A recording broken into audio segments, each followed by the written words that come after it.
Kim Chiu at Paolo Avellino unti-unti nang pinopubliko ang kanilang relasyon.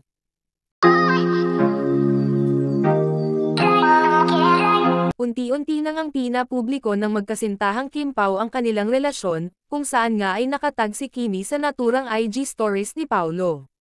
Sa IG stories naman ni Kimi ay nakapost ang isang video nila ni Paolo Avellino, mismong si Kimi ang kumuha sa naturang video.